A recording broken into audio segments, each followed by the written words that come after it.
This is the second Monday in 2 months where I've had to begin the program by recounting an attempted assassination of former President Donald Trump.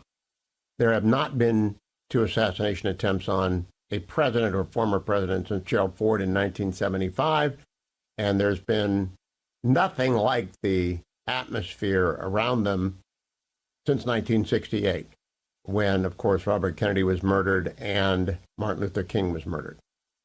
I do want to note that the assassination attempt, the first one in Pennsylvania 2 months ago, did result in the death of Corey Comportor, which is something that Ms. Vindman did not do when she posted, "No ears were injured." The left is indifferent to the victims of violence when they're not on their team. And I'm astonished that she's allowed to have any kind of posting. I wouldn't vote for her brother-in-law in Virginia's 7th as a way of registering disgust with that family's approach to politics.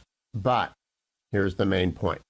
Who is to blame for attempts to kill Donald Trump? Well, in this case, the person to blame has a name.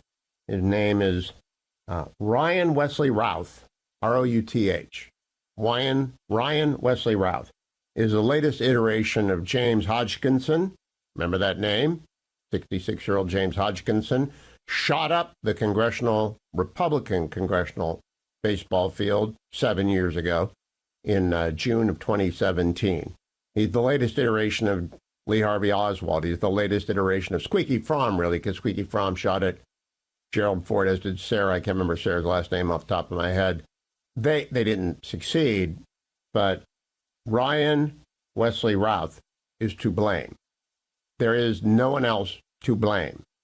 And I now am of the firm belief that everyone in American media needs to take, if not a full course in American law, at least a course in torts. They've got to learn about proximate cause. They have to know what Paul's graph means. They have to learn that responsibility rests with actors and cannot be attributed to your political enemies. I'm not going to blame Democrats for this nutbag in Florida.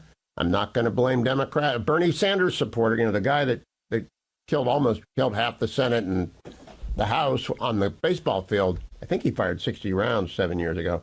The shooter there hated Republicans. The History Channel just had a clear hatred for Republicans, and Routh clearly has a hatred for Donald Trump.